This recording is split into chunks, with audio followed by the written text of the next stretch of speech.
And we're rounding out the end of a very soggy Friday in the lower valley. Let's get to Channel 5's Rudy Mireles live in Los Fresnos. And Rudy, lots of water out there during our 6 p.m. newscast.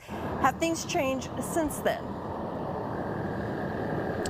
Well, Christine, the only thing that's really changed is that rain has stopped. And as Andrew just said, for now, the rain has stopped. But the flooding damage is already done here on Share 27 Road in Los Fresnos. I'm not sure if you can see, but I'm up to my knees in water right here in front of this amusement park on Highway 100. And along Share 27 Road, the residents are used to flooding anytime that there's heavy, consistent rains. But knowing that the flooding is gonna come doesn't make dealing with it any easier for people like people we spoke to here in Los Fresnos.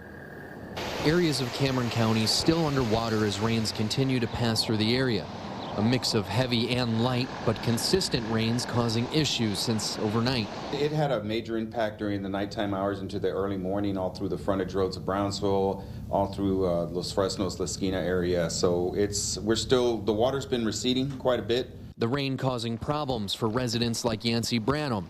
Branham having to put work on hold today because of the downpour. I was going to go to Stripes, but right down there, it's like 2 or 3 feet deep, tried to get up on Highway 100, so I had to turn around and come back.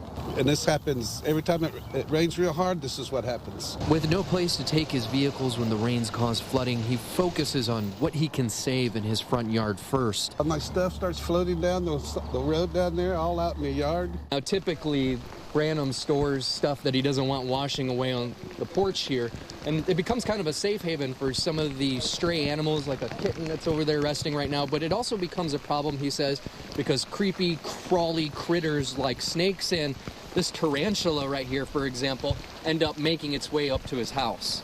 And it's more than homes being damaged. Several vehicles testing the waters throughout the day. The reason clearing roadways is the main focus for Cameron County Emergency Management. We have our pumps going and we're trying to get it out off of the road. We're working with state partners as well to see if we can mitigate that. As they warn drivers to be smart during storms like today's. Some of those roads, the water's rushing over, and if it floats on your car, you're going to be swept away. And you just need to be careful on those roadways.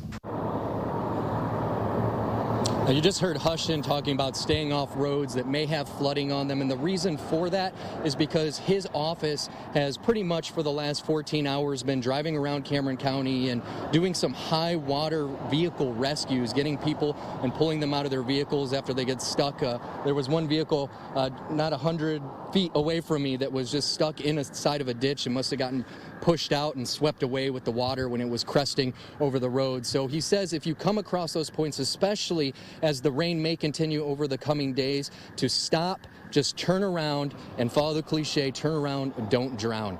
Live in Los Fresnos, Rudy Mireles, Channel 5 News at 10.